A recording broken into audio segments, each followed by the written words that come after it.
Hola y bienvenidos un día más a Negocios de Carne y Hueso, aquí en Negocios Televisión, un programa dirigido a emprendedores, empresarios, dueños de negocios y autónomos que son los que conforman el 98% del tejido empresarial de este país. Este es un programa hecho por y para empresarios y emprendedores. Por eso hablamos tu mismo idioma y por eso sabemos de tus problemas del día a día y por eso nuestro principal objetivo es apoyarte y darte las herramientas, claves y todo lo que necesites para lanzar tu negocio y hacerlo crecer hasta donde sueñes, porque emprender y a ser un buen empresario se puede aprender. Ya sabes que si eso es lo que quieres, no te muevas porque estás en el lugar adecuado. Y como siempre, y antes de nada, te avanzo en sumario los contenidos que te hemos preparado en el programa de hoy.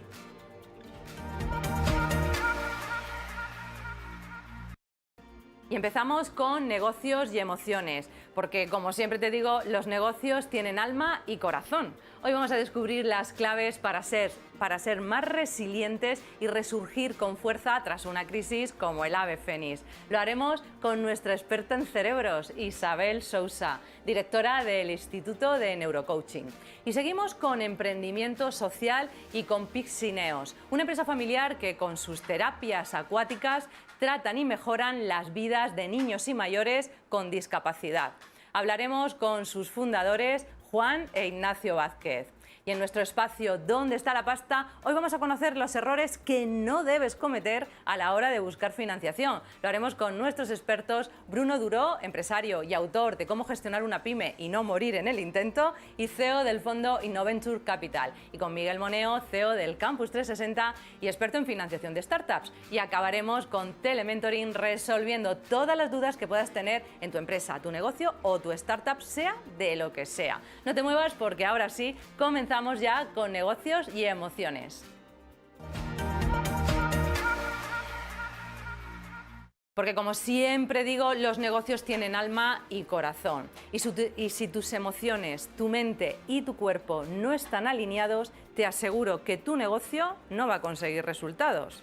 Hoy en Negocios y Emociones hablamos de cómo conseguir ser resiliente para resurgir tras una crisis. Y qué mejor momento que ahora para hablar de esto. Y es que tener un negocio significa encontrarse constantemente frente a adversidades y desafíos que cuando no se está preparado, sobre todo mentalmente, pueden acarrear una muerte precoz de la empresa. ¿Pero es posible entrenar la resiliencia?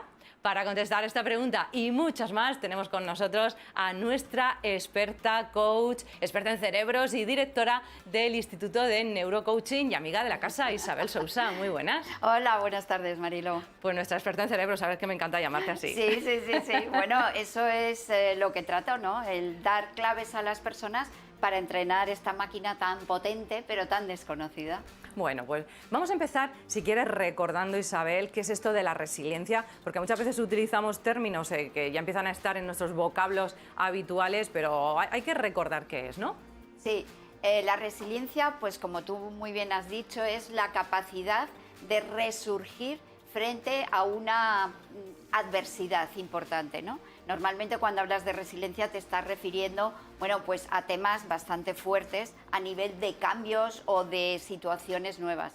Entonces, es la capacidad de superar esa situación e incluso de verte reforzado, de salir reforzado. Eso ya como es el aprendizaje mayor, el sumum, ¿no? de la resiliencia. Sí, pero suele pasar, porque como tocas fondo, ya sabes que más bajo de ahí no llegas, entonces sale una fuerza interior que dices, mira, ahora ya lo doy todo, y en ese darlo todo, pues normalmente es que creamos cosas alucinantes, ¿no? Sí, la verdad que este es un momento en el que ser resiliente o aprender a ser resiliente es más importante que nunca, porque con todo lo que hemos vivido, con todo lo que estamos pasando a nivel personal y a nivel empresarial, ¿no? Sí. Es muy importante aprender a serlo, ¿no? Sí. Y como tú siempre nos dices, esto también se entrena, ¿no? Esa es la gran noticia, claro, es que esto se entrena. Claro que sí. Fíjate, ¿sabes que a nivel de estudios científicos está probado que hay cerebros más entrenados para la resiliencia que otros? Entonces es una cuestión de ponerse en marcha y saber que es una capacidad que podemos adquirir. Es más, fíjate, yo haciendo un poco pues el esquema del programa, Claro, yo al final he llegado a la conclusión que probablemente la resiliencia es la habilidad personal más importante de nuestra especie y que nos ha ayudado a llegar aquí. Porque, o sea, si vamos un poco al pasado, ¿cuántas catástrofes hemos superado como grupo, como comunidad, ¿no? Sí, increíble.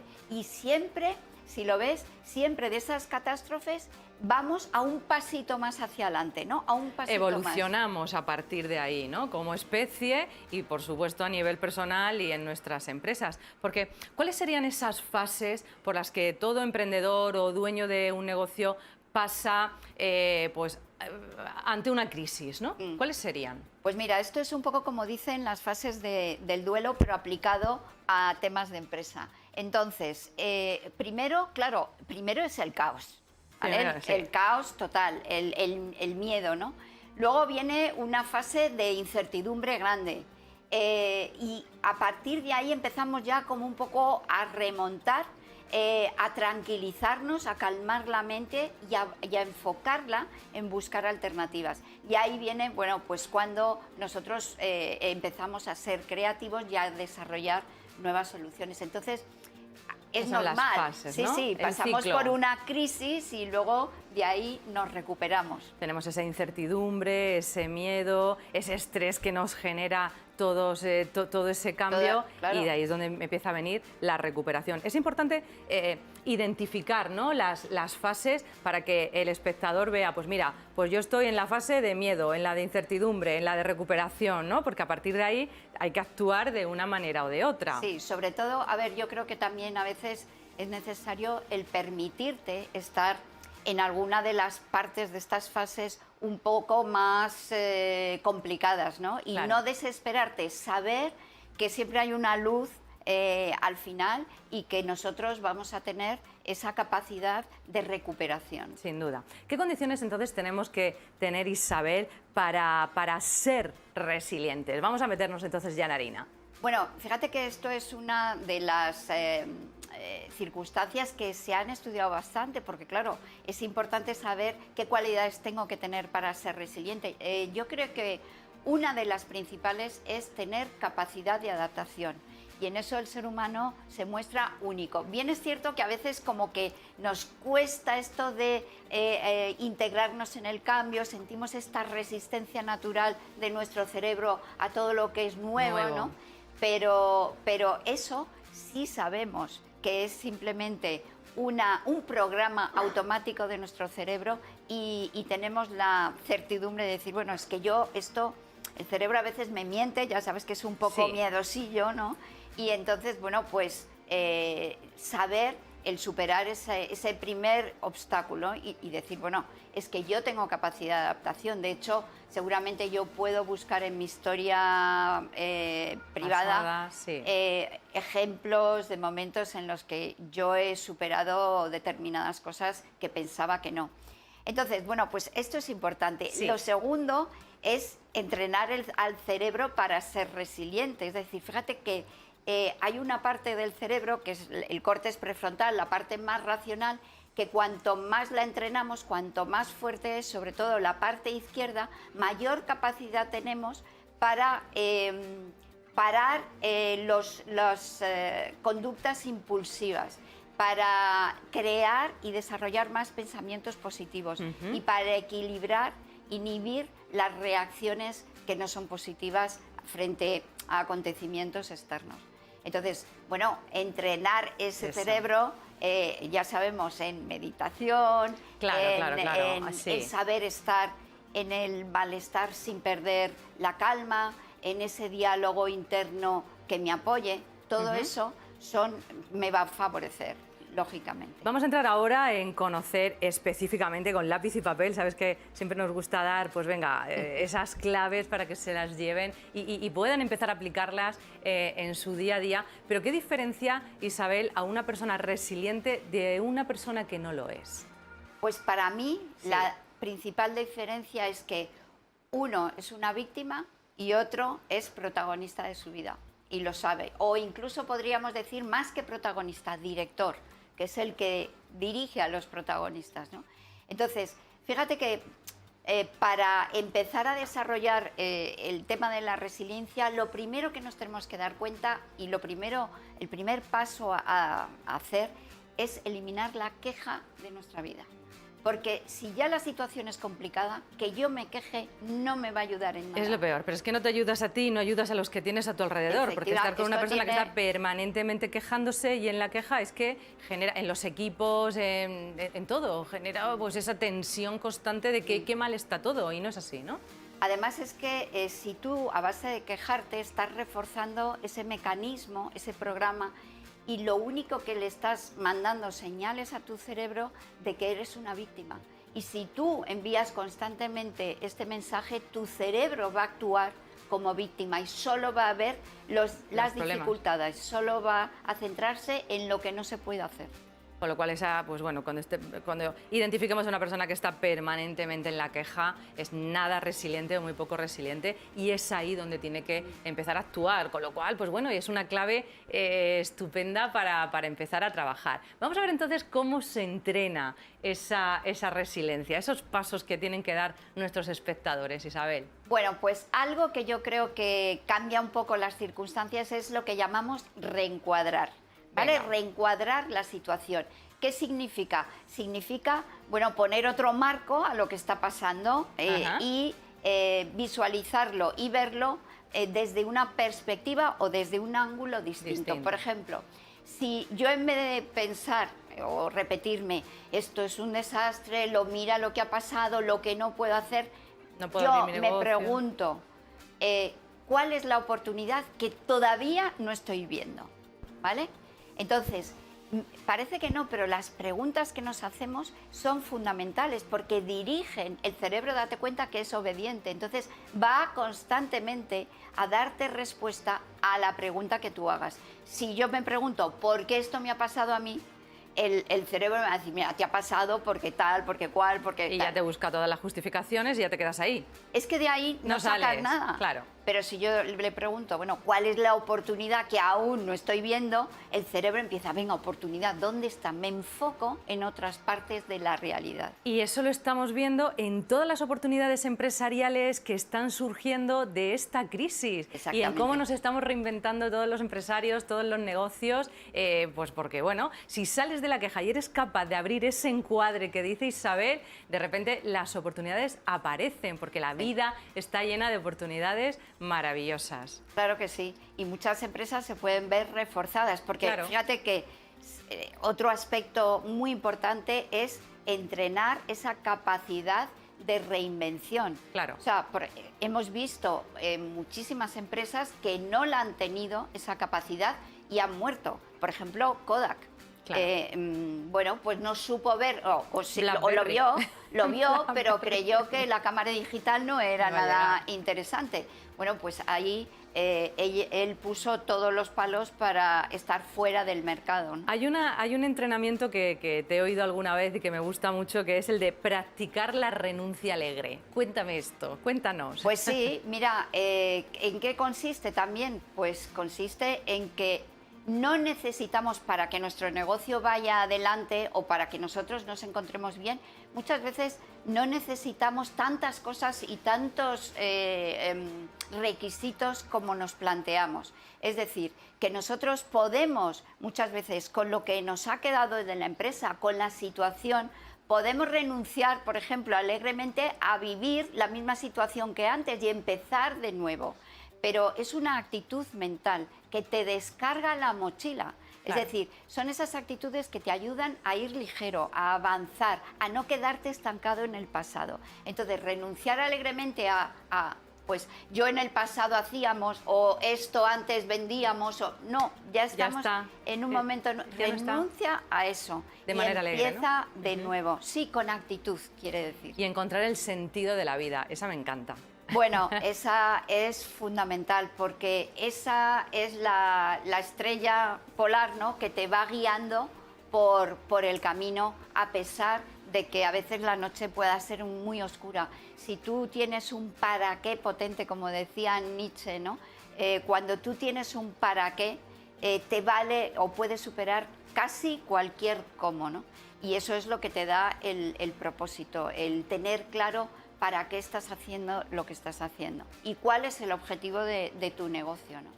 Bueno, pues con esta frase estupenda, te iba a decir, danos una frase de esas tuyas para acabar, pero creo que ya nos la has dado, encontrar el sentido de la vida, y con Nietzsche y contigo, Isabel, nos quedamos. Muchísimas gracias por enseñarnos a ser más resilientes y bueno, y por formar parte de este equipo y de este sueño también. Gracias, pues gracias Isabel a ti, Marilo, muchas gracias. Pues vamos ya con nuestra siguiente entrevista, y es que según la Confederación Empresarial Española de la Economía Social, CEPES, 6 de cada 100 empresas y entidades del sector privado pertenecen a la economía social. El emprendimiento social empieza a coger fuerza en el mercado, impulsado principalmente por la generación millennials. Hoy te traigo a una empresa familiar que nace desde la vocación de ayudar, de darse en cuerpo y alma para que la vida de otros mejore, y que son un gran ejemplo de emprendimiento social. Piscineos es una empresa familiar creada por Juan Vázquez y que actualmente gestiona su hijo Ignacio Vázquez. Os pongo en situación. Juan Vázquez fue nadador de competición, entrenador y Premio Nacional Olimpia por su labor de promoción de la actividad deportiva entre las personas con discapacidad intelectual, física o sensorial. Y ahora su hijo Ignacio continúa el legado de sus padres en este centro pionero en el entrenamiento acuático para personas con discapacidad física o intelectual. Con una metodología basada en la kinesiología y en la neurobiología, donde el entorno acuático es clave, tratan y mejoran las vidas de niños y mayores con discapacidad.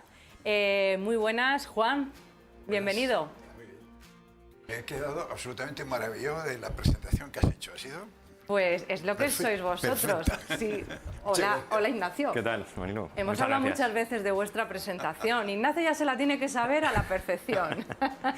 Bueno, Juan, lo primero, encantada de teneros aquí y de tener emprendimientos como los vuestros que nos llenan también el alma, nos llenan el corazón, porque es un esfuerzo de toda una vida que ayuda además a tanta gente y que queremos que nos contéis vosotros en primera persona. Así es que, Juan, si te parece, cuéntanos qué es Piscineos. Pues mira, acabo de oír a Isabel y en definitiva yo creo que en este momento Piscineos es nuestro objetivo en la vida, es decir, que es nuestro sentido en la vida, por lo menos el mío. La misión de vida, ¿no? Tengo la sensación de que Ignacio va por ese camino. Y bueno, ahí estamos intentando sortear todas las dificultades, que son las que está sorteando sobre todo Ignacio muy bien y con éxito. Y nosotros solamente estamos detrás apoyando en lo que nuestra experiencia y los años nos han ido enseñando para que le puedan ser útiles a él, nada más. Pero en este momento es nuestro sentido vital. Bueno, a él y a todos los niños y a todas las familias que ayudáis con vuestras terapias, Ignacio, porque tenéis una metodología propia pues basada en kinesiología, en neurobiología. Contadnos un poquito de qué va esto, Ignacio. Todo esto parte de... Es un árbol y, bueno, y las ramas, las raíces han sido mis padres, y bueno, mi padre se ha dedicado siempre a toda su vida profesional al tema del estudio, de trabajar con personas con discapacidad. Siempre ha estado motivado por comprender más la fundamentación biológica de las personas con las que trabajaba y cómo fundamentar esa metodología aplicada a su trabajo, ¿no? Entonces, bueno, eso ha sido una trayectoria de muchos años y yo entré ahí por seguir la trayectoria y porque lo he vivido desde siempre, desde pequeño, y bueno, también mi trayectoria académica y profesional pues la podía haber orientado hacia otras ramas, pero al final me di cuenta que realmente a mí me gustaba eso, lo que más me gusta es ayudar a la gente y el trato con las personas y más especialmente con los niños, y a raíz de ahí pues ya sigues estudiando y intentas mejorar y formarte, Pero bueno, lo que nace de una vocación y nace como vocación, pues al final, con las vueltas que da la vida y hay que adecuarse a los tiempos, pues Claro. al final es una empresa. Entonces, de repente... Claro, de repente una vocación se convierte en una empresa y tenemos delante Una pues, locura. Una locura, Una ¿no? locura. O sea, algo que no sabemos muy bien cómo gestionar. Bueno, afortunadamente estáis buscando además esos caminos para aprender a gestionar, cosa que desde aquí os felicitamos. En tu caso, pues bueno, pues con formación, con el MBA del empresario y otras cosas. Pero volvemos a la historia de Juan, que es tan bonita, porque queremos saber cómo empieza esto. Nos ha hablado Ignacio de toda esa historia que hay detrás, que culmina en ayudar a las personas con discapacidad a través de unas terapias y de unas metodologías creadas por vosotros después de mucho estudio, porque sé que hay mucha ciencia y mucho estudio científico detrás de esas terapias y que dan unos resultados espectaculares para niños y mayores con discapacidad. Cuéntanos, Juan.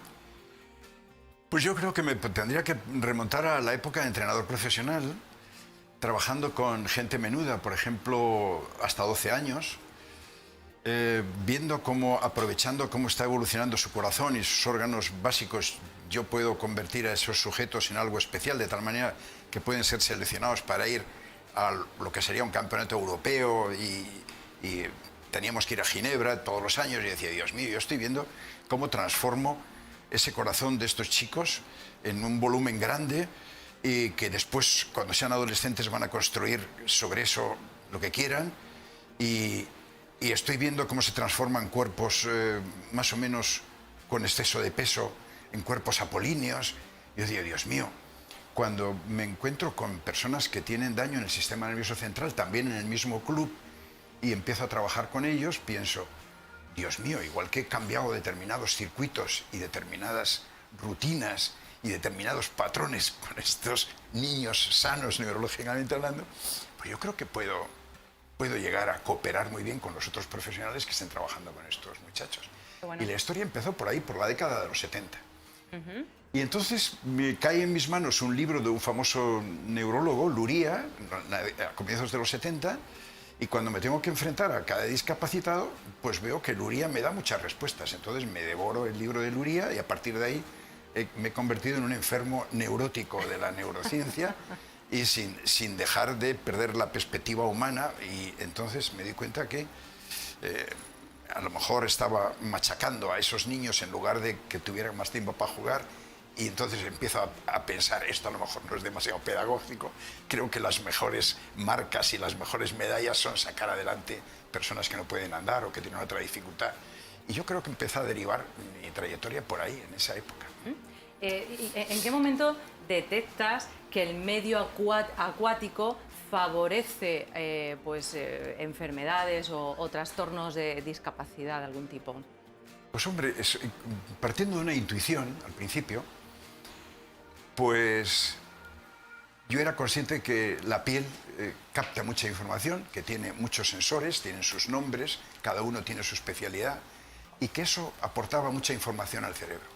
Pero en la década de los 80, yo creo que fue en el 85, leo una experiencia que se lleva a cabo en la Universidad de Miami sobre cómo afecta a los niños prematuros cuando entran en las incubadoras un programa de masaje, cómo afecta a su desarrollo morfológico, de tal manera que la influencia es tremenda. Aumentan un tamaño corporal de un 40%, y luego cuando se les hace el seguimiento longitudinal hasta los 6 años, se ve que tienen un despegue intelectual estupendo. Entonces empiezo a pensar que los programas de baño, realmente, con la ceremonia del contacto con la piel, el hidratar al final, el enjabonar al principio y el frotar todo el cuerpo, pues que eran como 3 masajes. Y empiezo a darme cuenta que realmente ahí no solo era una intuición, sino que realmente daba resultados. Desde los primeros meses, trabajando en el baño de casa, no necesariamente en la piscina, hay un despegue importante. Y claro, eso ya se une al resto de ventajas de las que no quiero entrar, porque Bueno, estáis aquí, es vuestro momento, tenéis que Ya, entrar no, no. porque es tan bonito lo que hacéis y esta es la oportunidad para que mucha más gente la conozca. Por eso quiero que Ignacio nos cuente de que ahora está, a partir de lo que creó tu padre y de todo ese legado, bueno, tu madre creo que también está, Sí. está involucrada, Hay un una empresa alma. familiar completa, desde aquí la saludamos. Pero ahora, bueno, tenéis una metodología específica que ayuda a muchísimos niños con síndrome de Down y con otras, pues bueno, con otros trastornos neurológicos. Cuéntanos un poquito, Ignacio, ¿en qué consisten? A ver, nuestra actividad se denomina hidrocinesiterapia. Dilo de nuevo, porque yo no soy capaz de decirlo. Hidrocinesiterapia. Vale. Bueno, básicamente es bueno, la terapia basándose en el movimiento dentro del agua. Sí. Se enmarca dentro de la fisioterapia. Ajá. Entonces, nosotros en el centro tenemos fisioterapia normal, en sala, convencional, pues para traumatología, para cualquier Sí. patología. También tenemos fisioterapia en sala y cubrimos las primeras etapas de la educación física, la psicomotricidad. Y luego en el agua utilizamos el medio precisamente para... Nosotros, como bien has dicho, trabajamos con chavales, con niños y con adultos que están afectados por patologías graves y que la mayoría de ellas no tienen cura, y no solamente son niños o personas que pueden evolucionar lentamente, sino que a veces involucionan debido a... ¿Cómo ayuda vuestra metodología y el tratamiento empático? Básicamente, estas personas que están afectadas de estas patologías tienen alterado su sistema, su sistema nervioso, pero tienen afectadas el desarrollo madurativo. Entonces, te encuentras con niños que las etapas evolutivas normales no las han cubierto. Entonces, tú dentro del agua puedes trabajar esas etapas, puedes reforzar esos patrones y esas posiciones que se pueden reforzar fuera y dentro del agua, pero el agua como medio físico permite movilizar a esas personas de una forma que es inimitable. Es decir, no puedes hacerlo en una colchoneta, no puedes hacerlo en otro medio, igual que lo haces en el agua. Aparte de que, junto a lo que ha comentado mi padre, de la implicación sensorial que eso tiene, pues eso, dado que la piel, nosotros siempre asociamos algo placentero, algo de descanso, ¿no? Una duchita, me voy a dar un baño, tal. El hecho de hacer esa actividad inmersos en ese líquido, nuestro cerebro tiene un espacio muy importante para la información que proviene de la piel. Entonces, son niños que tienen afectados muchos de sus sistemas, entre ellos, pues eso, muchos no tienen lenguaje, la percepción que ellos tienen del entorno no la sabes a ciencia cierta. ¿Qué Entonces, tipo de patologías o de trastorno neurológico es el que mejor se trata? Pues para gente que nos esté viendo y que pueda estar interesada. Sé que trabajáis mucho con niños con síndrome de Down, pero ¿qué más? A ver, nosotros tenemos niños con enfermedades raras, con síndromes. Los síndromes, hay miles de síndromes. Hay miles, ¿no? Y cada síndrome es un cajón desastre en el que una persona puede tener síndrome de Down y estar aquí en este lado, Claro, y otra persona puede sí. tener síndrome de Down y estar en este lado. Cierto. Y cada persona y cada niño y cada paciente es único. Entonces, el agua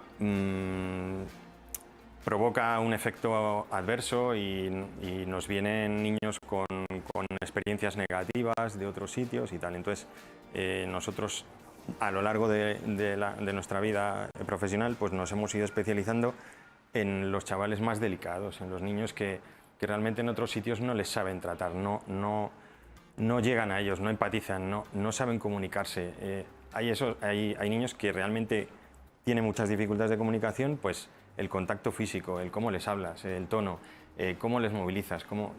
Va todo unido, ¿no? Va todo empatizas unido. con ellos, Claro. conectas, y si conectas con ese niño, puedes trabajar con él, si no, no logras ningún resultado. Entiendo que eso es lo que principalmente os diferencia de otros centros, ¿no? Lo que está diciendo Ignacio, Juan, ¿no? Que, pues bueno, en otros sitios no consiguen evolucionar sus patologías y en Pisineos sí que lo consiguen. Sí, mira, hay premisas que no se pueden saltar y tú no te las has saltado por la forma que nos has tratado y tal. Hay un sistema nervioso que tiene un desarrollo muy secuencial. Tú tienes que conocer el sistema, el desarrollo secuencial. Hay zonas en el cerebro, oye, escuchando a Isabel me situó un poco en este tema. Hay una zona central en el cerebro que es la primera que se mieliniza, y ahí va la información de la piel. Entonces, la información de la piel es muy importante, pero la premisa es que cada situación a la que se enfrentan las personas, y ahí están nuestros pacientes, tiene que ser gratificante, porque hay una parte en el sistema nervioso que se llama amígdala, que es la que capta el efecto emocional que te producen las situaciones. Entonces, las terapias y toda la intervención con los niños tienen que ser divertidas, y el niño tiene que estar disfrutando. Y entonces el sistema nervioso tiene unos mecanismos que, si hay motivación fuerte, intrínseca, porque se lo está pasando bien, hay unos neurotransmisores, generalmente la noradrenalina, tal, pero hay una zona en el tronco cerebral que pone lo que se llama el factor de crecimiento para que se generen las nuevas conexiones. Entonces, eso es como una premisa que se debe dar, y eso nosotros la cuidamos O sea, muy meticulosamente. Claro, partís de algo muy potente, eso, que es esa base central, y a partir de ahí desarrolláis toda esa metodología que me habéis contado. Yo ya la conozco porque Ignacio me la había adelantado, que es la que consigue que los niños evolucionen y mejoren, los niños y los mayores. A nivel empresarial sabemos que estos cuidados tan especializados de los que está hablando Juan y de los que nos has contado requieren de una inversión muy importante y requieren de tiempo y de proceso. Por eso es tan importante también, y os queremos apoyar desde aquí este tipo de emprendimientos, porque sabemos el esfuerzo que hacéis y desde luego hay que apoyar la iniciativa. Sé que ha sido dura, contarnos un poco cómo estáis evolucionando a nivel empresarial, porque nos quedamos ya sin tiempo. Ignacio, rápidamente. Rápidamente, pues... ¿Hacia dónde vais? ¿Qué buscáis? ¿Qué os gustaría? ¿Qué esperáis? Bueno, no es nada original, pero el confinamiento nos destrozó porque básicamente no teníamos plan B. Nuestro trabajo no tiene un plan B, es contacto directo, es piel con piel, y la posibilidad de reinventarse es muy reducida, es decir, o se hace así o no se puede hacer. Entonces, es volver a la situación estable en la que estabas antes de, y a partir de ahí intentar crecer y tratar de llevar esta metodología y este tratamiento a más niños, ¿no? Lo que pasa es que nos damos cuenta que al final es como todo, al final esto es un efecto de entrenamiento, ¿no? Es cuestión de frecuencia, y no es posible dar frecuencia, y eso es lo que nos gustaría. Bueno, lo estás trabajando, Ignacio, lo estáis trabajando, lo estáis haciendo muy bien. La escalabilidad de un proyecto así es complicada, evidentemente, no se puede digitalizar un tratamiento acuático de esta manera, pero sí se pueden generar mecanismos y procesos que permitan poder crecer. Es lo que estamos además trabajando, tratando de aportaros, y bueno, os deseo el mayor de los éxitos. Muchísimas gracias por venir aquí a contarlo, y por supuesto vamos a seguiros muy de cerca. Gracias por la labor que hacéis, bueno, Juan. Muchas gracias. Ignacio. Gracias por darnos esta oportunidad. Pues vamos un momento a publicidad, no te muevas porque ya volvemos para averiguar dónde está la pasta y mucho más.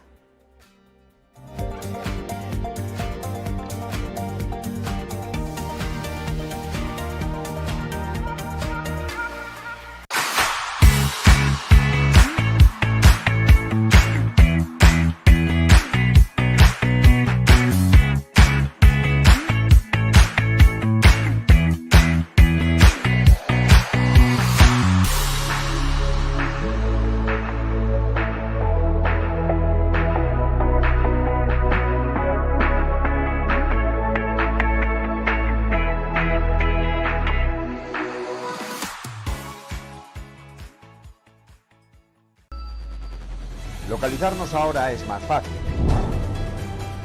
La economía a tu alcance. Empresas. Inversiones. Tecnología. Ya en la APP de Movistar. Vive la economía. Negocios Televisión.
de vuelta y vamos a averiguar ahora dónde está la pasta.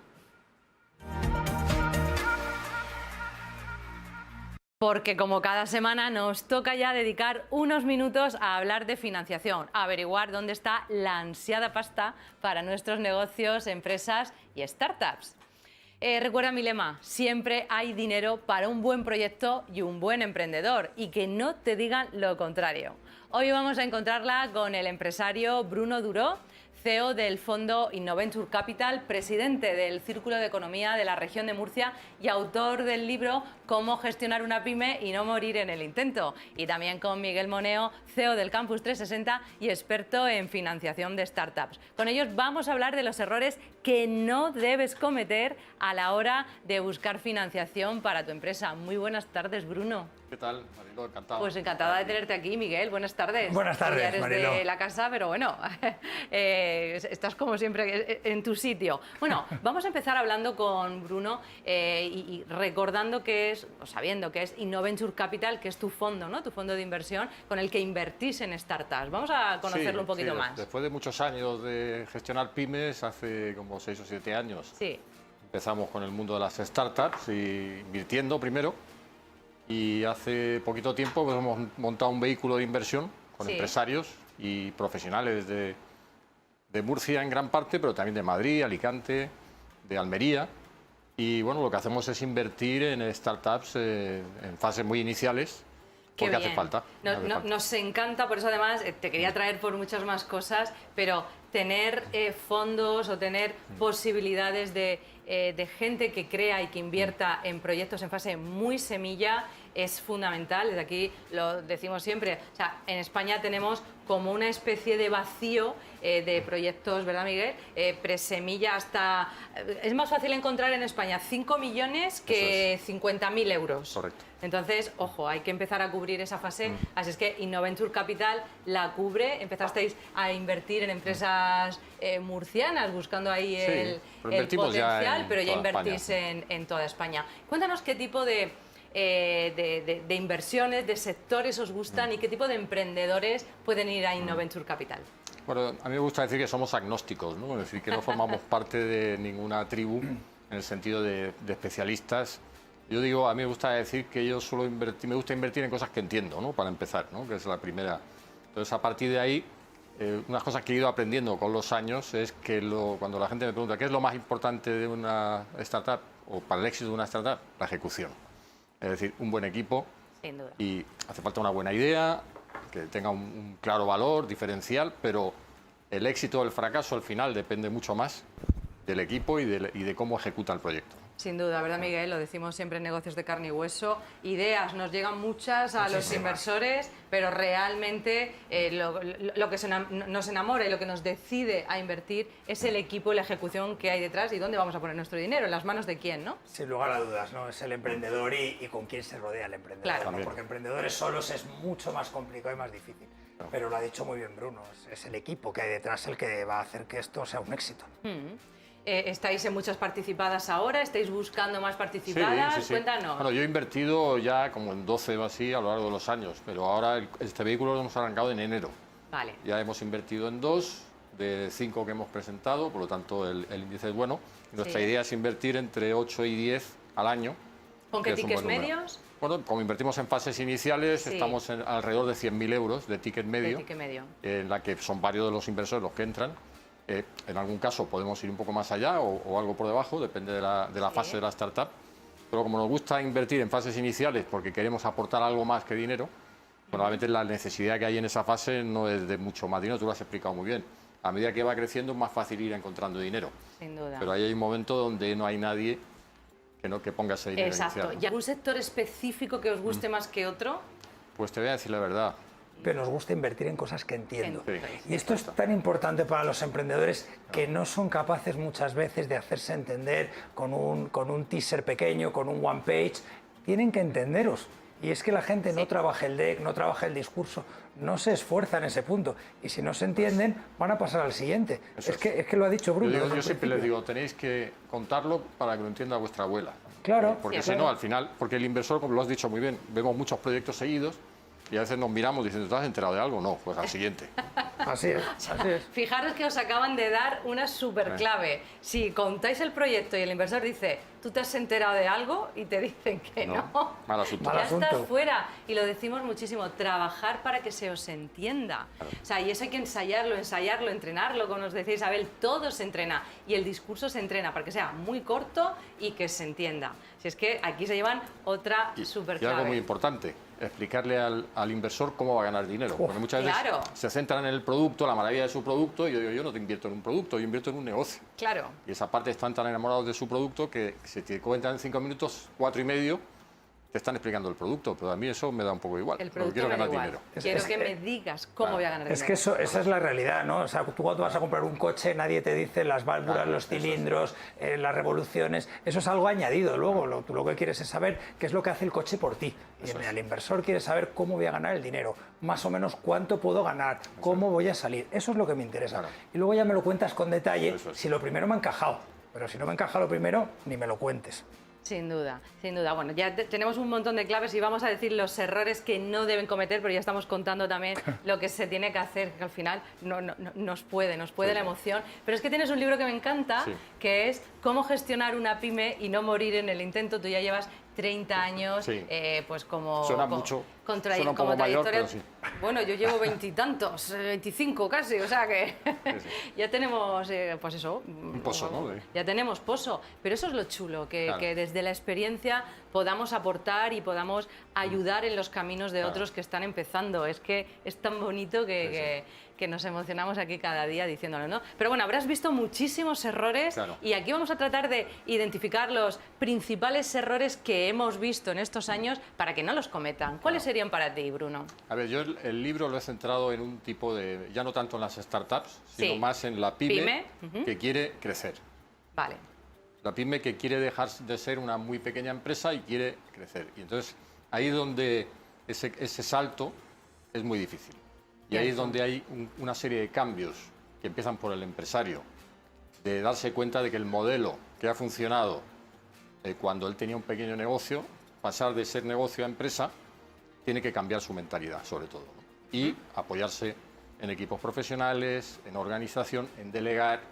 Es muy difícil mantener la mentalidad un poco de, que es lógica cuando empiezas un negocio, es decir, yo lo tengo todo muy claro, lo que hay que hacer, y lo que quiero es gente que ejecute. Claro, claro. Cuando creces ya no te vale eso, necesitas gente que piense por su cuenta y que tienes que darle la capacidad de tomar decisiones. Pues ese salto, para mí, es el más difícil que se produce y muchas empresas no consiguen crecer porque no son capaces de dar ese paso. Pero fíjate, no son capaces de dar el paso y no sé si coincides conmigo, es a nivel mental. mental, totalmente. Es el empresario el que no consigue salir de realmente su zona de confort, de lo que lleva haciendo toda la vida, de lo que sabe hacer muy bien. Claro.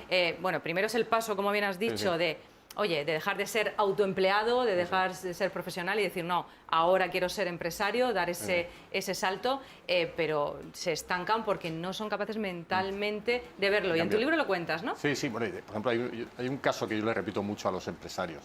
Pero al final quieren delegar y entonces delegan, pero quieren que la gente a la que han delegado haga las cosas como ellos las harían.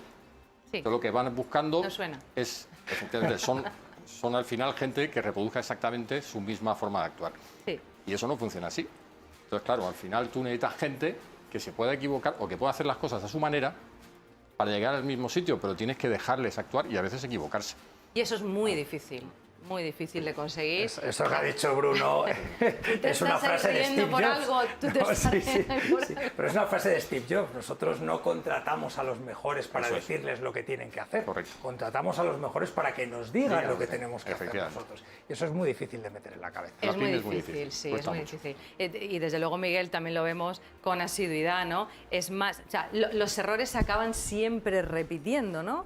Es como... Sí, siempre. Siempre son los mismos. Sí, porque al final quieres mantener lo que ha funcionado para un resultado, digo yo, un output de 1, Claro. pero es que tú estás buscando un output de 5 ahora. Entonces no puedes replicar lo mismo, tienes que cambiar procesos y ya no hablemos de digitalizar, escalar todos los procesos manuales tienes que intentar redirigirlos a que sean escalables Claro. y automatizables, Claro. porque nunca vas a crecer si no. Y a nivel de financiación, ¿cuáles son los principales errores que habitualmente encontramos? Bruno. Bueno, pues, a ver, a nivel de financiación, Perdón, me he quedado aquí. es un tema complicado, porque si hablamos de una startup, Sí, no te arrimes a un banco porque no te va a dar dinero. Cierto. Porque yo en Gran plan de error. broma digo que la startup por definición está quebrada. Entonces al final si vas a un banco con una empresa quebrada, pues no te van a dar dinero, ¿no? Entonces al Sí. final ahí está la figura de los inversores, los business angels. con lo cual primero y tal. tienes que identificar, que mucha gente no lo sabe, Claro. si es una startup, Eso si es. nace con vocación de startup o Eso es, naces o- con vocación de pyme. Eso es. Entonces, porque la Claro. forma de financiación es muy La distinta en diferencia función de lo es que tú quieras que ser. la pyme ya debe estar facturando y generando ingresos y lo que necesita es una tesorería para alcanzar su crecimiento. La startup necesita tesorería para intentar demostrar que efectivamente lo que está haciendo tiene sentido, ¿no? Sí. Entonces hay una diferencia grande. Una vez dicho eso, estamos en un momento para la pyme muy complicado, con toda esta concentración de entidades financieras, Sí. cada vez, porque yo siempre digo a las entidades, digo, 1 más 1 no es 2, es 1,5 generalmente, ¿no? Pero al final, cuando se juntan, Sí. empiezan a mirar los riesgos y dicen, a la suma de los dos puede ser mucho, ¿no? Entonces, al final, yo creo que es muy importante que empecemos a trabajar cada vez más en la parte de desintermediación, es decir, en buscar el recurso al mercado de capitales, la emisión de bonos, buscar soluciones alternativas, porque esto, antes o después, cada vez va a ser más difícil. De hecho, yo iba a decir que el principal error que cometen tanto pymes como startups es no tener clara una hoja de ruta de financiación genérica, duda. ¿no? Claro. El no tener, y además es normal, ¿no? Porque la startup o la pyme no tiene por qué tener unos conocimientos financieros profundos, ¿no? Pero el hecho de no tener claro la hoja de ruta dónde puede financiarse, de no contar con ese mapa de decir, ahora es mejor un poco de esto, luego es mejor un poco de otro, en función de la fase en la que esté mi proyecto, pues es complicado. Y eso es lo que les lleva a tomar decisiones erróneas, porque puedes financiarte de una manera u otra, pero estás utilizando quizás el instrumento o la parte que no es adecuada. Igual estás cediendo mucho capital cuando podías tener una financiación pública mucho más blanda, o al revés, o realmente tu única posibilidad es el capital y estás obsesionado en pedir distintas financiaciones públicas que no te van a dar o no te van a llegar a ningún lado. Y eso es muy importante, acompañarse siempre de expertos, porque si tu empresa no tiene nada que ver con el mundo financiero, igual no sabes de ese tema. Y si lo que tienes que hacer es un buen approach de marketing, vas a llamar a la gente de marketing, ¿vale? Si tienes que hacer un buen approach financiero y de obtener fondos, tendrás que llamar a la gente que sabe obtener fondos. Y ese es el gran problema, que la gente no es capaz de darse cuenta de eso. En mi libro, una de las píldoras se llama así, la caja es el rey, porque tú al final La caja es el rey. en una empresa, en un momento dado puedes perder dinero, no pasa nada, porque puede ser un tema puntual, pero si te quedas sin caja, ya no hay solución, ¿no? Por lo tanto, la muerte de la empresa viene por la caja, no viene por los beneficios o la falta de beneficios. Vale, esa es una píldora, queremos que nos des al menos alguna más. Sí. Esa es bueno, las empresas mueren por la tesorería, esa también es píldora de negocios de carne y hueso. ¿Qué otra píldora Bueno, tienes ahí en hay- tu libro para descubrir?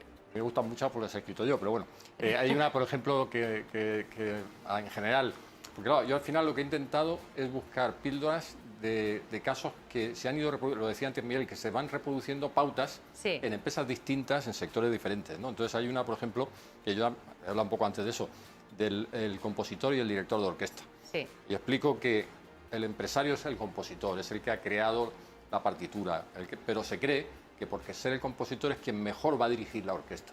Y sin embargo son talentos diferentes. Lo que el director de orquesta es alguien que es capaz de hacer trabajar a la orquesta de una forma armónica. Y el compositor no tiene por qué tener ese don.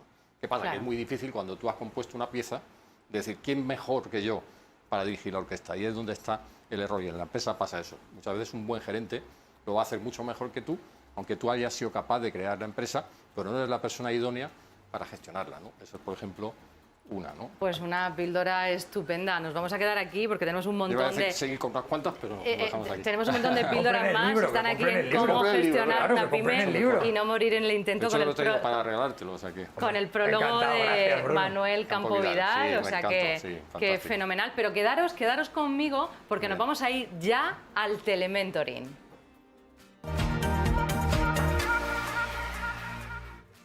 Ya sabes, el telementoring de carne y hueso, ese espacio en el que tratamos de resolver todas las dudas que te puedan surgir, estés en la fase en la que estés con tu idea, con tu proyecto o con tu startup. Aquí tratamos de darte todas las respuestas con esa visión 360.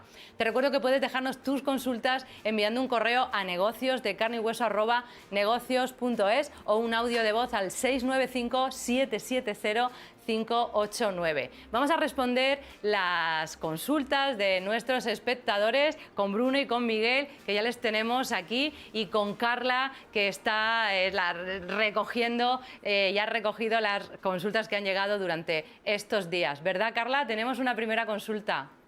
Muy buenas tardes. Sí, mira, Mario, de 34 años, de Alicante, nos dice que quiere tener su propio negocio por Internet. ¿Qué nichos le recomendáis de mercado? Creo que hay bastantes, ¿no? Pues bueno, oye, me gusta la ingenuidad yo voy a empezar de los emprendedores. Lo primero voy a felicitar a Mario por darse cuenta que lo primero que tiene que hacer es preguntar e informarse. Cierto, porque cierto. dada la pregunta está un poco pez, entre comillas, ¿no? Dicho esto, yo siempre digo lo mismo.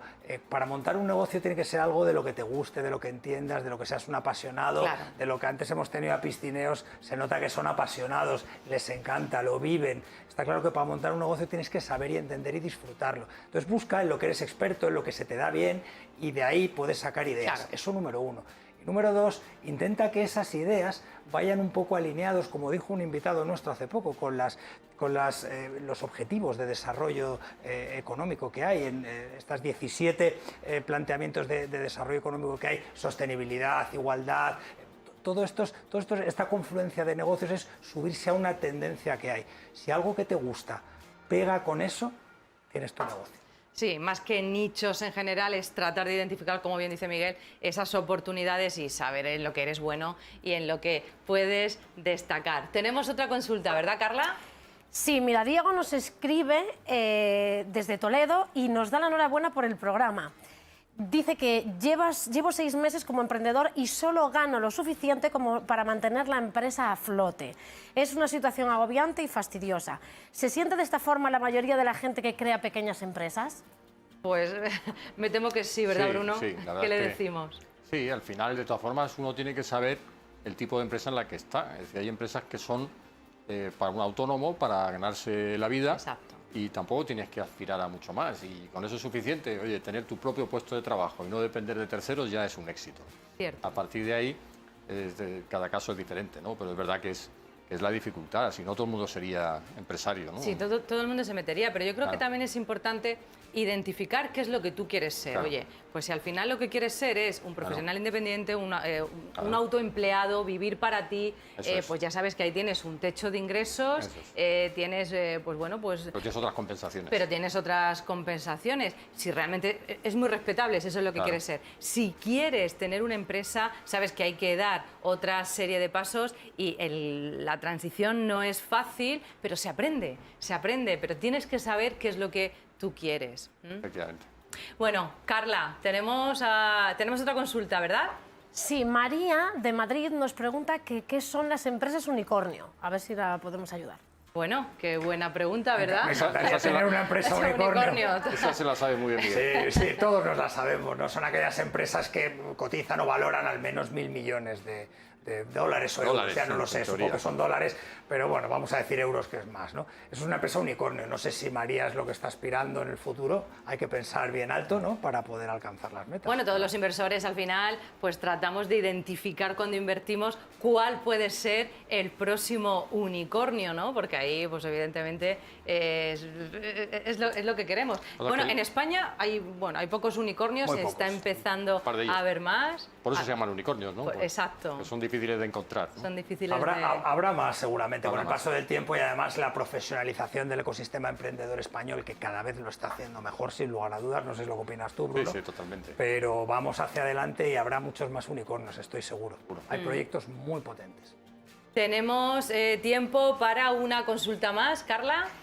Pues Adrián, que nos llama desde Oviedo, nos pregunta que qué libros le recomendaríais en el ámbito del emprendimiento, startup y las finanzas personales. Ahí tienes creo que uno ya que te van a decir. Pues vamos, sin duda. Creo que no Cómo hay ninguno gestionar mejor. una pyme y no morir en el intento es uno de ellos. Isabel tiene también un libro estupendo. Recuérdame el título. neurociencia aplicada al coaching, donde, bueno, averiguas un montón de cosas de cerebros. Solo con nuestros invitados ya tenemos muchísimos libros. ¿Alguno que tú les recomiendes, Miguel? ¿Alguno que a ti te haya sido especialmente útil? A mí me gusta mucho, yo le recomendaría uno que se llama Sapiens, que no es específicamente del sector, pero que creo que te va a ayudar a comprender cómo la humanidad ha evolucionado y por qué, y dónde vamos a ir. Mira, hay uno que me parece muy interesante que se llama Cruzando el Abismo, de Christiansen, que lo que habla es precisamente cómo pasar ese salto de ser una pequeña startup sin métricas a convertirte en un proyecto de éxito. Ese abismo, cómo hacer para atravesarlo. Entonces, sobre todo gente que tiene visión de startup, creo que es un libro muy interesante. Muy bueno, muy interesante. Bueno, esperamos haberte dado 3 o 4 ideas para leer este verano como mínimo. Carla, creo que nos queda tiempo para una más. Para una más. Esta es muy curiosa. Hola, mi nombre es Esteban. Como joven emprendedor estoy comenzando con una nueva pequeña empresa. ¿Y cuáles son las 3 tareas diarias que pueden llevarme al éxito absoluto? No sé si son solo 3. Nos encantan estos jóvenes emprendedores. 3 son pocas, pero 3 bueno, tareas diarias. Me parece bastante loable que un joven emprendedor pregunte, porque muchas veces no preguntan, ¿vale? A mí hay una tarea que me encanta, y tengo que reconocer que es mirar las cuentas del banco muy asiduamente. Como bien ha dicho Bruno, las empresas mueren por la caja, porque es una frase que tenemos clarísimamente, y eso hay que evitarlo siempre.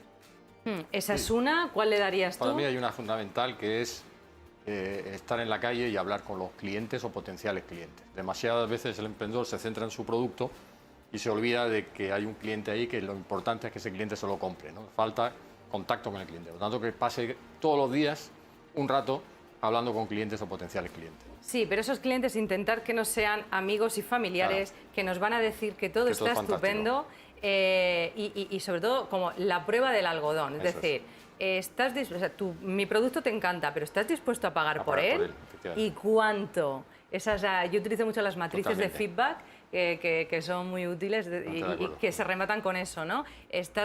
¿Me lo comprarías y cuánto estarías dispuesto a pagar? Pues yo añadiría una tercera, para mí es muy importante, y además si se consigue desde el principio incluirlo en tu agenda, necesitas sacar tiempo para ti a nivel personal. Es fundamental. Y parece que cuando empezamos el tiempo nos come, no llegamos, y es que si ya no llego para ganar dinero, para tal, pues hay que sacar tiempo para dedicártelo a ti, para tu momento de ocio, tu momento familiar, tu momento personal, tu momento de pararte a pensar. Te aseguro que es clave para que no te atore el día y para que tú consigas dominar el día y no el día te acabe dominando a ti. Bueno, esperamos haber dado pues unas cuantas claves y herramientas. Gracias, Bruno Duró. Gracias, Miguel Moneo. Nos quedamos sin tiempo. Hasta aquí nuestros negocios de carne y hueso de hoy. Espero que hayas disfrutado y te hayamos dado un montón de herramientas claves y consejos para tu día a día. Volvemos la próxima semana con más historias de emprendedores y empresarios de carne y hueso, aquí en Negocios Televisión. No nos faltes.